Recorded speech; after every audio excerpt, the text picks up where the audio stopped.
Welcome back, everyone, to the most shocking, brutal, and history-defining moment of our lifetime. Dear viewers, in the unforgiving arena of global power, the deepest silence has always been the deadliest weapon. Today, that silence has been shattered forever. The entire Western world is not just stunned, it is collapsing in total disbelief. America's proud myth of absolute military supremacy has been ripped apart in the most humiliating way imaginable. 50,000 elite U.S. troops, the finest fighting force on Earth, backed by the most advanced technology, have been turned into desperate hostages in a deadly killing field with no escape. And the man who delivered this lightning strike, the one who just crushed Trump's war machine and shattered the Pentagon's entire strategic plan, has finally stepped out of the shadows. He is none other than the supreme leader of Iran. In one calculated move, he has delivered a death sentence to the old unipolar world order. What you are about to witness is not just another conflict, it is the beginning of the end of American dominance in the Middle East, and perhaps far beyond. Just hours earlier, the world still believed in the illusion of American invincibility. Inside the Oval Office, President Donald Trump, surrounded by his top generals, drew a bright red line across the Middle East. With unmatched arrogance, he relaunched the maximum pressure campaign on a scale never seen before. Tens of thousands of elite U.S. troops, along with advanced Patriot and THAAD air defense systems, were urgently rushed into massive forward bases stretching from Al Udeid Air Base in Qatar, across Iraq, all the way to the Syrian border. Washington was certain that stationing 50,000 battle-hardened soldiers directly in front of the resistance axis would force Tehran to its knees. The White House had already signed a top-secret strike order codenamed Great Eagle Fury. Trump's finger hovered over the red button, ready to unleash hell on any defiance. America believed it was setting an unbreakable trap, a sword pressed firmly against Iran's throat. But history, with its cruel sense of irony, had other plans. While Washington celebrated its show of force, something far more dangerous was unfolding in silence. Deep beneath the barren Zagros Mountains, where American satellites saw only empty rock, Iran had spent months completing a meticulously designed trap. The supreme leader's long absence from the spotlight, misinterpreted by the CIA and Mossad as weakness, was in fact the calm before the storm. Backed by cutting-edge technology and strategic coordination with Moscow and Beijing, Iran had woven an invisible three-dimensional net around the entire American expeditionary force.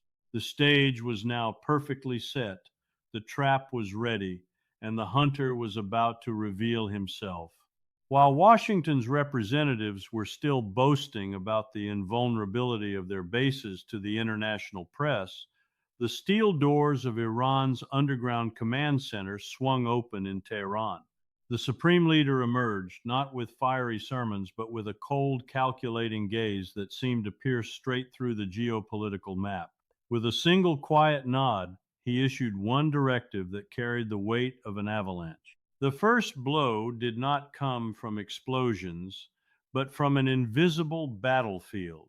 In a devastating electronic ambush never before recorded in Western military manuals, Iran unleashed its most fearsome weapon, a quantum-enabled electromagnetic warfare matrix. Stealth satellites and hardened ground stations across the country activated simultaneously, creating multiple electromagnetic black holes that strangled America's entire command and control network in the Middle East.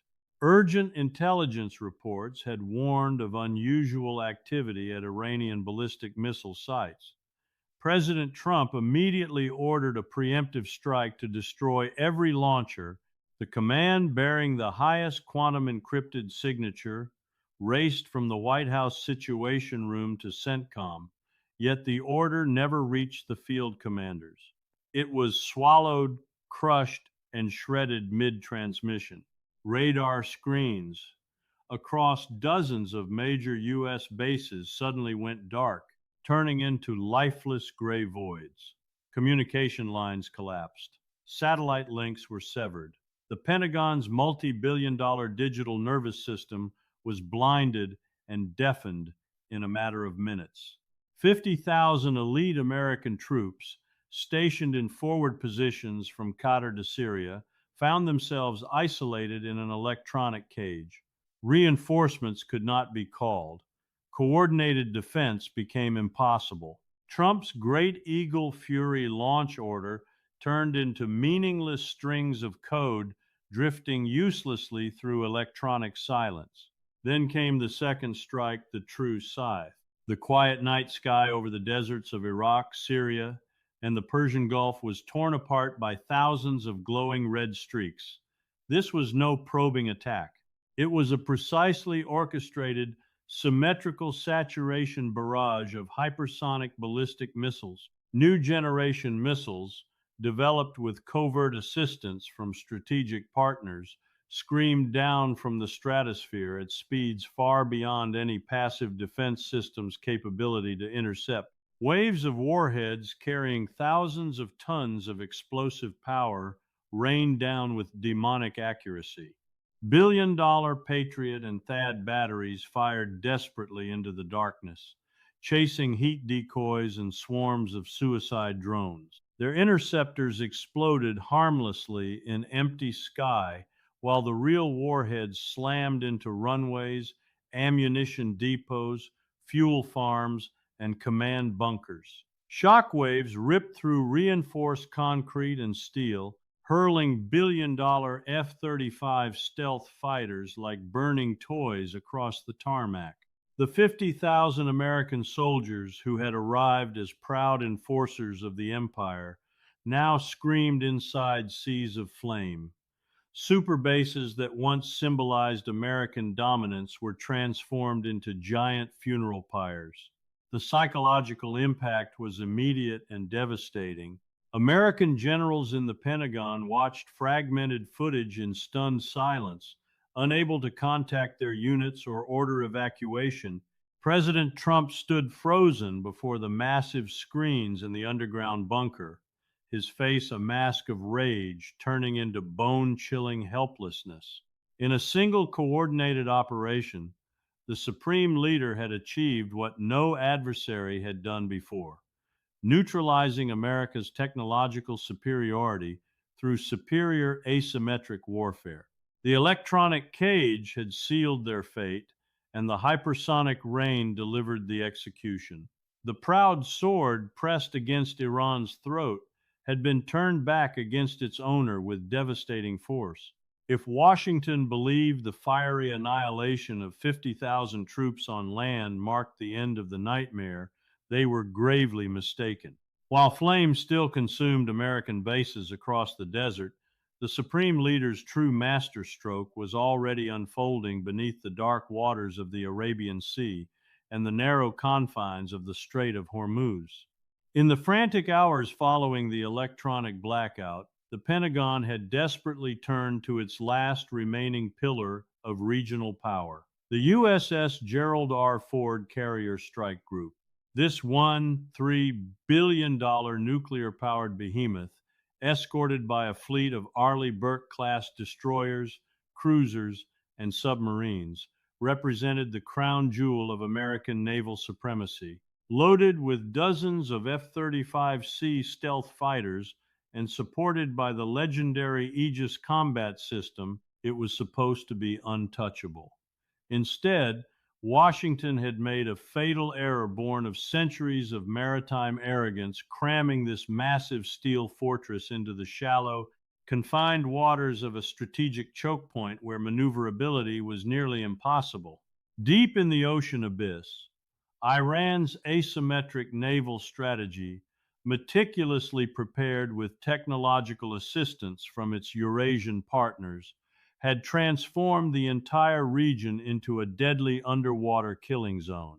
Hidden minefields, autonomous underwater drones, and prepositioned attack submarines waited patiently for the moment the American fleet committed itself.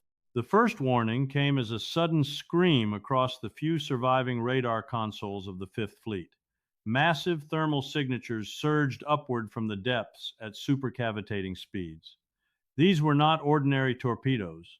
Upgraded Russian Iranian supercavitating weapons, traveling inside self generated gas bubbles that eliminated water drag, raced toward their targets at over 360 kilometers per hour, faster than any Western sonar system could effectively react. On the bridge of the lead destroyer, officers barely had time to register the red blips closing in at impossible velocity. The first thunderous explosion shattered the night. A towering column of water erupted dozens of meters into the sky as a penetrating warhead slammed into the starboard hull of an Arleigh Burke-class destroyer. The 10,000-ton warship's steel backbone snapped like dry timber. Flooding compartments roared with seawater, lights flickered wildly, and the desperate screams of sailors merged with the groaning of twisting metal. One by one, the outer defensive ring of the carrier group was brutally breached. Wave after wave followed. Dozens of white foam trails ripped across the Black Sea surface. Iranian Kilo-class submarines and stealthy midget subs operating in coordinated wolf packs, launched swarms of advanced torpedoes and anti-ship missiles. The Aegis system, overwhelmed by saturation attacks and electronic jamming, fired frantically but uselessly. Missiles and torpedoes slipped through the defensive perimeter, striking escort ships with merciless precision. Ammunition magazines detonated in secondary explosions that lit up the horizon like a second sunrise of death. Then came the killing blow aimed at the heart of the formation.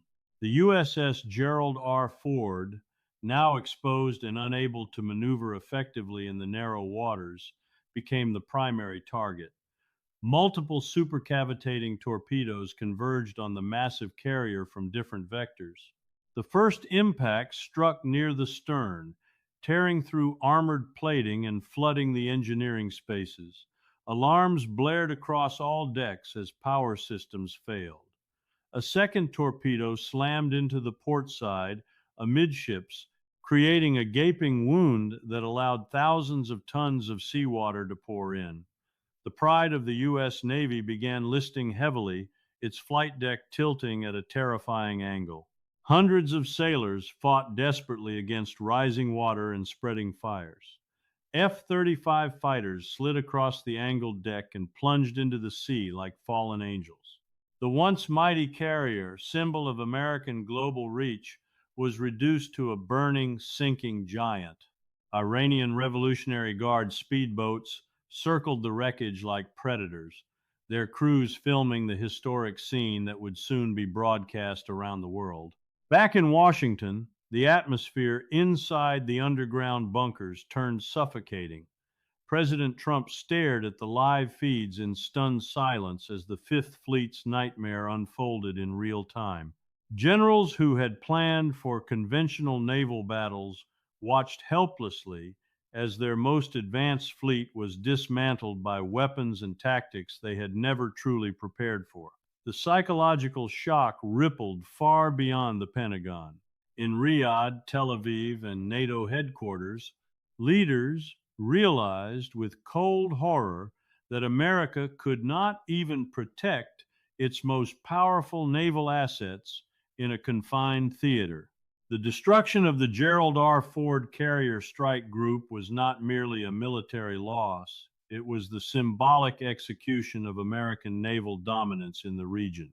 The Supreme Leader had used the land battle as a dazzling feint, drawing American attention and resources while delivering the real killing stroke at sea. The era of the invincible carrier had ended in flames and salt water, written forever in the blood of sailors and the twisted steel of a sinking behemoth. The second scythe had fallen, and the nightmare for the American empire was only deepening While the skies over the Middle East still glowed with the fires of burning bases and the Arabian Sea churned with the wreckage of a sunken carrier, the Supreme Leader's strategy entered its most devastating phase. Destroying military hardware was only the visible blade. The real target was the lifeblood of the Western order itself. Global energy flows and the fragile financial architecture built upon them.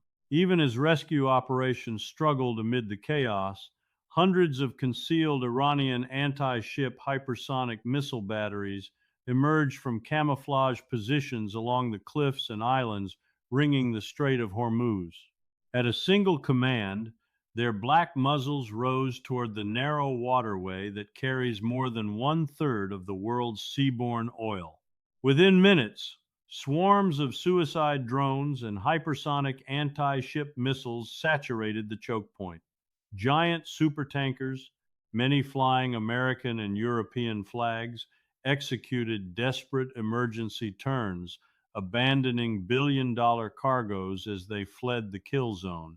The Strait of Hormuz, the jugular vein of the global economy, was now sealed.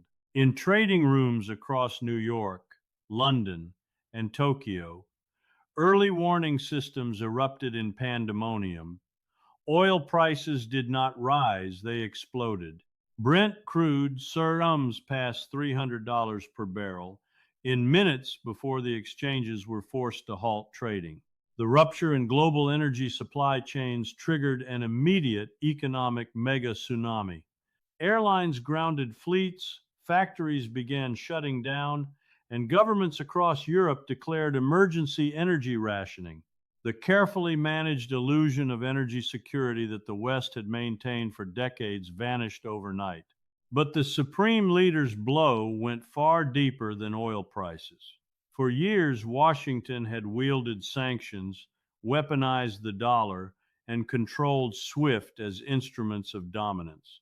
Now that architecture was exposed as a paper tiger. The Moscow, Beijing, Tehran axis had spent years quietly constructing a parallel financial ecosystem, payment systems backed by gold, oil, and real commodities, completely independent of Western control. When Iran flipped from sanctioned victim to master of the global energy valve, America's sanctions regime became irrelevant. The petrodollar system, the cornerstone that allowed the United States to export inflation for half a century, was severed at its source. Trillions of dollars that once circulated the globe suddenly lost their foundational reason for existence. As confidence evaporated, sell orders flooded every major market. Stock exchanges plunged in synchronized freefall. The Dow Jones, S&P 500, and NASDAQ vaporized trillions in market value within hours. Pension funds collapsed. Corporate balance sheets disintegrated. Tycoons who had bet everything on perpetual American dominance watched their fortunes evaporate in real time. Inside the United States, the economic shock rapidly mutated into social catastrophe.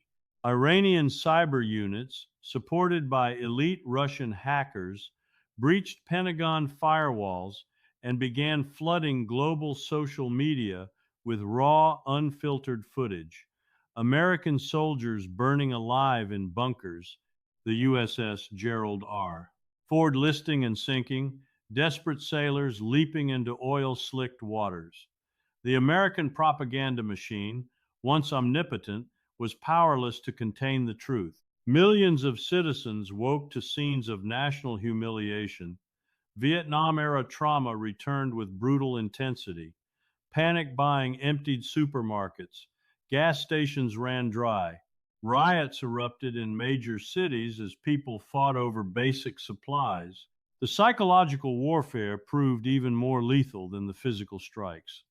The same free press and open internet that America had long celebrated now became the perfect vector for its own destabilization. Public rage turned inward. Crowds gathered outside the White House, demanding accountability. The carefully cultivated narrative of American strength shattered, exposing deep fractures in the social fabric. Abroad, The domino effect was immediate and merciless. Gulf monarchies that had long sheltered under the American security umbrella suddenly saw its true fragility. High level envoys from Riyadh and Abu Dhabi quietly boarded planes to Moscow and Beijing, offering economic realignment in exchange for survival guarantees. In Europe, the mood shifted from panic to outright betrayal. Leaders in Berlin, Paris, and Rome realized they had been used as disposable pawns. With winter approaching and heavy industry facing collapse, they opened secret channels to the Eurasian Axis, ready to abandon sanctions, accept payments in rubles and yuan, and rewrite energy contracts. Anything to avoid sharing America's fate. The transatlantic alliance, once the bedrock of Western power, began cracking audibly. NATO members suspended military support, froze arms shipments, and distanced themselves from Washington's sinking ship. The realization was brutal. When America could not protect its own troops or its own fleet, its promises to defend allies rang completely hollow. In this single coordinated masterstroke, the supreme leader had achieved something far beyond military victory. By closing the Strait of Hormuz and shattering the petrodollar, he had struck at the very foundation of Western economic supremacy. What began as a regional conflict had evolved into a civilization scale reckoning. The empire that had ruled through financial weapons and military threats now found both tools turned against it with devastating precision.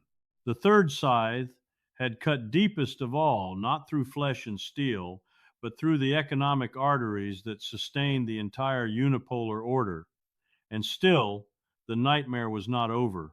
As the economic earthquake shook the foundations of the Western financial system, the supreme leader unleashed a weapon even more insidious than hypersonic missiles or supercavitating torpedoes, a full spectrum information and psychological war. While markets crashed and oil prices skyrocketed, elite Iranian cyber battalions, reinforced by Russian hackers and Chinese AI-driven disinformation networks, executed one of the most devastating information operations in modern history. They did not merely hack systems, they weaponized truth itself. Raw, uncensored combat footage from the burning bases in Iraq and the sinking Gerald R. Ford was released simultaneously across every major social media platform, bypassing Western censorship algorithms with surgical precision. Millions of Americans woke up in the dead of night to graphic images of their soldiers engulfed in flames, elite Marines screaming for help that would never come, and the pride of their Navy disappearing beneath the waves. The psychological impact was immediate and catastrophic. The carefully constructed myth of American military invincibility shattered in real time. Vietnam syndrome returned with a vengeance, far bloodier and more visceral than ever before. Panic spread like wildfire. Supermarkets were stripped bare within hours. Gas stations became battlegrounds. Social media exploded with rage, despair, and accusations against the Trump administration. Protests that began as demands for answers quickly turned into violent riots in major cities. The same digital infrastructure America had once used to export its soft power now became the primary channel for its domestic destabilization. The global reaction was equally seismic. In European capitals, public opinion swung violently against continued support for Washington. Mass demonstrations demanded immediate withdrawal from NATO commitments and urgent energy deals with Russia and Iran. In the Gulf, longtime U.S. allies watched the footage in stunned silence. The realization that America could neither protect its own forces nor guarantee energy security triggered a wave of quiet diplomatic defections. Even within the American military, cracks began to appear. Leaked internal communications showed junior officers and enlisted personnel questioning the sanity of their leadership. The information war had achieved what no kinetic strike could. It broke the will to fight before the next battle had even begun. The supreme leader understood a fundamental truth of modern warfare in the age of instant global communication. Perception is more powerful than firepower. By flooding the world with undeniable visual evidence of American defeat, he had not only humiliated the empire, but also accelerated its internal collapse. Allies lost faith, citizens lost trust, and the Pentagon lost control of the narrative. This was no longer merely a military or economic confrontation. It had become a civilizational reckoning, fought as much in the minds of billions as on the battlefield. The fourth invisible scythe, the weapon of information and psychology, had cut deeper than steel or fire. And with the world still reeling from this psychological blitz, the stage was now set for the final, most dangerous act, the opening of the second front in the Pacific. While the Pentagon's attention remained fixated on the inferno consuming its forces in the Middle East, the Supreme Leader's coordinated master plan revealed its second, even more lethal dimension. The Gulf conflict had never been the main event. It was the perfect distraction. At the precise moment America was bleeding most heavily, Beijing unleashed its long-prepared strike, transforming a regional crisis into the nightmare scenario every U.S. strategist had prayed would remain theoretical, a simultaneous two-front war against peer adversaries. In Beijing's underground command centers, the sleeping dragon opened its eyes with cold precision as U.S. satellite reconnaissance and rescue assets were diverted toward the burning deserts and sinking ships in the Arabian Sea. The People's Liberation Army activated its pre-positioned operations across the Indo-Pacific. The timing was surgical. America's forward defenses had been critically weakened, air defense systems, naval assets, and elite units stripped from the 7th Fleet and sent to support Great Eagle Fury in the Middle East, leaving a dangerous vacuum in the Western Pacific. The opening salvo was invisible but catastrophic. Without firing a single conventional shot, Chinese forces executed one of the most sophisticated space and electronic warfare operations in history. High-powered microwave weapons and directed energy systems mounted on orbiting killer satellites simultaneously targeted America's critical satellite constellation over the Indian Ocean and Pacific. GPS satellites went dark. Military communication relays were fried. Optical reconnaissance platforms were blinded by overwhelming electronic noise. Within 15 minutes, Indo-PACOM's entire tactical picture dissolved into gray static. Major U.S. bases in Okinawa, Guam, and South Korea fell into total isolation. Commanders on the ground suddenly found themselves cut off from Hawaii and Washington, receiving only fragmented civilian news of the slaughter in the Middle East. The once mighty String of Pearls network of American bases across the region was reduced to silent, vulnerable outposts. Forward deployed aircraft sat grounded without satellite guidance.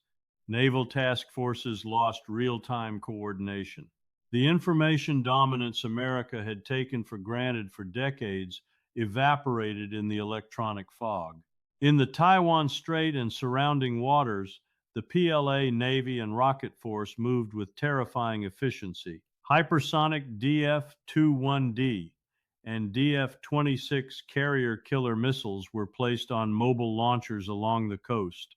Advanced anti-access area denial A2/AD systems layered with swarms of drones, ballistic missiles, and submarine wolf packs created an impenetrable kill zone. Chinese aircraft carriers and amphibious assault groups began positioning for potential decisive action while stealth fighters patrolled the skies unchallenged. Back in the White House underground bunker, the atmosphere crossed from panic into outright institutional collapse. President Trump and his generals watched in horror as screens that once displayed overwhelming American power now showed only voids and silence from the Pacific. Intelligence reports painted a grim picture. U.S. forces in the region, already stretched thin, were now facing a peer competitor with home field advantage, superior numbers, and technological parity in key domains. The frantic diversion of resources to the Middle East had created the exact window of vulnerability Beijing had patiently waited for. Arguments erupted among top commanders. Hawkish voices demanded immediate escalation, pushing for tactical nuclear options to restore deterrence. Others warned that any such move would trigger an irreversible chain reaction. Russia had already placed its S-500 systems and strategic forces on maximum alert. DF-41 ICBMs in China were reported mobile and ready. The dreaded dead hand systems in both nations ensured that even a successful first strike against their command centers would still result in apocalyptic retaliation. The psychological pressure inside the National Security Council became unbearable. Generals who had spent careers planning for this exact scenario now confronted the terrifying reality that America was overextended militarily, economically, and strategically. The empire that had tried to police the world simultaneously in Europe, the Middle East, and Asia had finally reached its breaking point. Allies in the region watched with growing dread. Japan and South Korea, once confident in American protection, now saw their U.S. bases go silent and began urgent back-channel communications with Beijing, seeking neutrality or survival arrangements. The carefully constructed Indo-Pacific alliance structure began fracturing under the weight of harsh reality. The Second Front had achieved its primary objective. It pinned America in place, stretched its remaining forces to the limit, and forced Washington to confront an impossible dilemma. Resources poured into one theater left the other fatally exposed. Attention divided meant decisive victory in neither. The Supreme Leader's land and sea campaign in the Middle East had served its purpose. It had drawn the American eagle into a bloody swamp, leaving its back completely unguarded for the dragon to strike. As fires continued to rage in the Gulf and the carrier Gerald R. Ford lay on the seabed, a new and far larger shadow now loomed over the Taiwan Strait. The Eurasian axis had successfully synchronized its moves across continents, creating a pincer movement that threatened not just regional dominance, but the entire foundation of American global power. The nightmare was no longer confined to one ocean. It had become truly global, and the hardest choices still lay ahead. Just when the American leadership believed the nightmare could not deepen further, the final and most terrifying blow struck at the very heart of the homeland. While the world focused on the chaos in the Middle East and the Pacific, American strategic early warning systems along the Atlantic suddenly erupted in deafening alarms. NORAD's deep-sea sonar arrays detected massive stealth objects rising silently from the ocean abyss, less than 200 nautical miles from New York City. Russian Borai-class nuclear ballistic missile submarines, accompanied by the massive special mission submarine Belgorod, had penetrated America's vaunted SOSUS underwater defense network with shocking ease. Their launch tubes were loaded with hundreds of nuclear warheads, while the apocalyptic Poseidon nuclear-powered underwater drone hovered menacingly beneath the waves, aimed directly at the economic and political centers of the East Coast. The psychological shock inside the White House underground bunker was instantaneous and total. President Trump, surrounded by ashen-faced generals, stared at the live tactical displays showing Russian strategic assets sitting virtually on America's doorstep. The two-ocean shield that had protected the United States for over 2 centuries had been effortlessly breached. The empire's geographic invulnerability was proven a myth in a single night. Panic reached its peak as DEFCON 2 protocols were activated. Arguments over the nuclear football grew desperate and unhinged. Some generals demanded an immediate retaliatory strike, arguing that America must prove its willingness to burn the world rather than accept defeat. Others warned that any launch would trigger Russia and China's prepositioned forces, guaranteeing the total annihilation of the North American continent. In that suffocating moment, the bright red quantum encrypted hotline from the Kremlin rang with piercing finality. The calm, ice cold voice on the other end delivered the Eurasian Axis's ultimatum without emotion.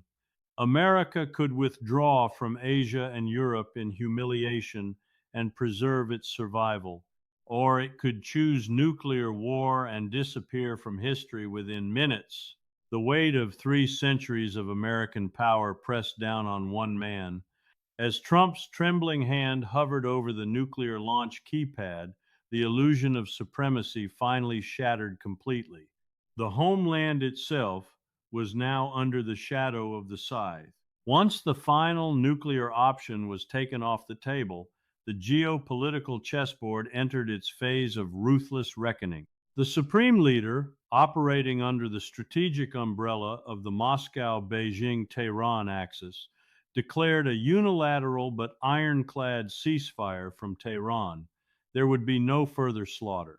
The 50,000 American troops who had survived the hypersonic firestorm and electronic blackout now staggered out of their ruined bunkers, raising tattered white flags under the watchful eyes of Iranian Revolutionary Guard units. What followed was a retreat more humiliating than Saigon in 1975 or Kabul in 2021. International cameras, freed from Pentagon censorship, broadcast every agonizing detail to the world. Columns of exhausted, shell-shocked American soldiers marched broken under the desert sun, their advanced weapons and equipment abandoned or surrendered to Iranian forces. The most sophisticated intelligence systems, radar arrays, and remaining F-35 wreckage were loaded onto trucks as trophies of war. Neutral country transport planes, under strict Iranian supervision, airlifted the survivors out in waves, while the world watched the once mighty superpower withdraw in disgrace. On the waters of the Arabian Sea, the blackened hull of the USS Gerald R. Ford was slowly towed by Iranian vessels like a colossal prize of conquest. Revolutionary Guard speedboats circled the sinking giant, their crews filming the symbolic end of American naval supremacy. The carrier that had symbolized global power projection for decades now rested as a rusting monument to hubris on the seabed. In Tel Aviv, the shock was existential. Israel's long-held Samson option, its ultimate nuclear deterrent, had been rendered ineffective by Russia's advanced electronic warfare grid and the overwhelming pressure of the new Islamic alliance.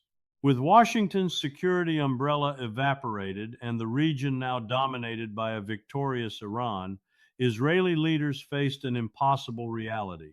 For the first time in its history, Israel dispatched urgent high-level delegations to Moscow and Beijing, offering sweeping territorial concessions, complete renunciation of offensive capabilities, and a new security framework in exchange for bare survival. The era of unchecked regional dominance had ended. Across the Atlantic, Europe's betrayal was swift and surgical. The North Atlantic Treaty Organization, once the cornerstone of Western power, became an empty shell overnight. Germany, France, and Italy ignored frantic pleas from Washington and unilaterally suspended arms deliveries, froze U.S. military transit rights, and declared national emergencies.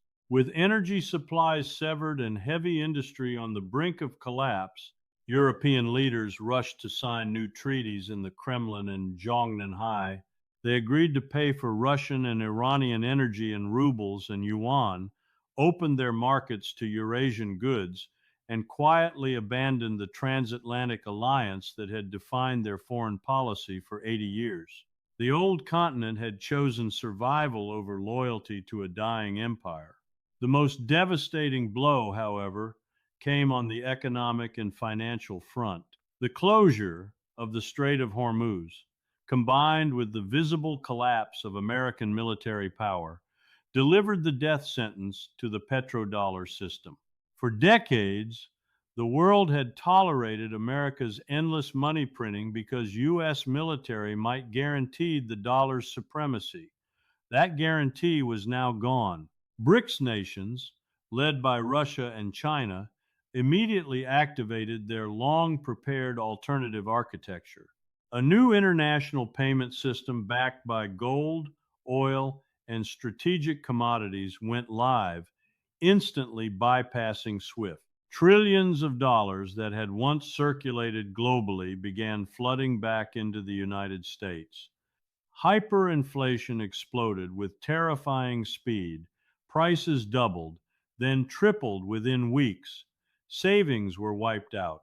Supply chains disintegrated. Supermarkets stood empty while fuel became a luxury few could afford.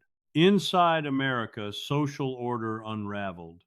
Martial law was declared, but National Guard units could not contain the chaos. Major cities saw widespread looting, riots, and desperate exoduses along clogged interstate highways. Public fury turned violently against the political elite. President Trump and his administration, safe in their bunkers, became symbols of catastrophic failure. The same citizens who had once cheered American dominance now cursed the leaders who had sacrificed 50,000 soldiers and dragged the nation to the edge of nuclear annihilation for an arrogant dream of eternal hegemony. On the global stage, the realignment was complete and merciless. Nations across the global south and BRICS Plus moved with cold pragmatism. Saudi Arabia, the UAE, India, Brazil, and South Africa froze American assets, shifted reserves into gold and multipolar currencies, and refused further dollar transactions. The invisible economic wall around the United States grew higher by the day. Britain and Japan remained among the last desperate holdouts, but even they began hedging their bets as the new reality set in. The Moscow-Beijing-Tehran axis had achieved something far greater than military victory. They had dismantled the financial slavery that had bound the world for decades. Real power rooted in energy, industrial capacity, technological sovereignty, and strategic patience had shifted decisively eastward. A genuine multipolar world order was born not from declarations or summits, but from fire, blood, sunken carriers, and burning bases. History will record these days as the definitive turning point. The American empire, which had dominated the planet for nearly 8 decades through a combination of military force, financial weapons, and relentless propaganda, had finally met its match. The supreme leaders' calculated emergence, the invisible electronic cage, the hypersonic rain, the underwater wolf packs, the economic strangulation, and the nuclear shadow off the East Coast had together formed a perfect, inescapable trap. The unipolar moment was over. What remained was a humbled America stripped of its global bases, its naval supremacy shattered, its economy in ruins, and its alliances in tatters. The nation that once dictated terms to the world now faced the long, painful task of redefining itself in a new era where no single power could claim absolute dominance. For the rest of humanity, a new dawn was breaking. The multipolar sky carried the promise of a more balanced world, one where sovereignty was respected, where energy and resources were no longer monopolized by distant empires, and where the arrogance of exceptionalism had been taught a brutal but necessary lesson. The board had been flipped. The old order lay in ashes, and from those ashes rose the unmistakable shape of a fundamentally different future. Dear viewers, history has once again proven itself a cold and merciless judge. Hegemony built on arrogance, gunboat diplomacy, and financial slavery was never meant to last forever. The Supreme Leader's emergence, the shattering of 50,000 American troops, the sinking of the Gerald R. Ford, the closure of the Strait of Hormuz, and the nuclear shadow off America's own coast have delivered a historic verdict. No empire is eternal. The unipolar world order has officially collapsed. What began as a lightning strike in the Middle East has ended with the birth of a new multipolar era, an era where real power flows from strategic wisdom, industrial strength, energy, sovereignty, and unbreakable alliances rather than empty threats and printed dollars. The American eagle has had its wings clipped, its fangs removed, and its illusions shattered before the eyes of the world. From the ashes of this confrontation rises a more balanced global order, one that respects sovereignty and rejects the arrogance of a single superpower. Thank you for staying with us through this breathtaking, brutal, and historic saga. If this analysis opened your eyes to the raw realities of global power, drop your thoughts in the comments below. Which moment shocked you the most? Hit like, share this video with everyone who still believes in the old order, and subscribe for more hard-hitting, uncensored geopolitical breakdowns. The multipolar era has begun. The board has flipped. We will meet again at the next major turning point on the world map. Stay vigilant. Stay informed. The great game never sleeps.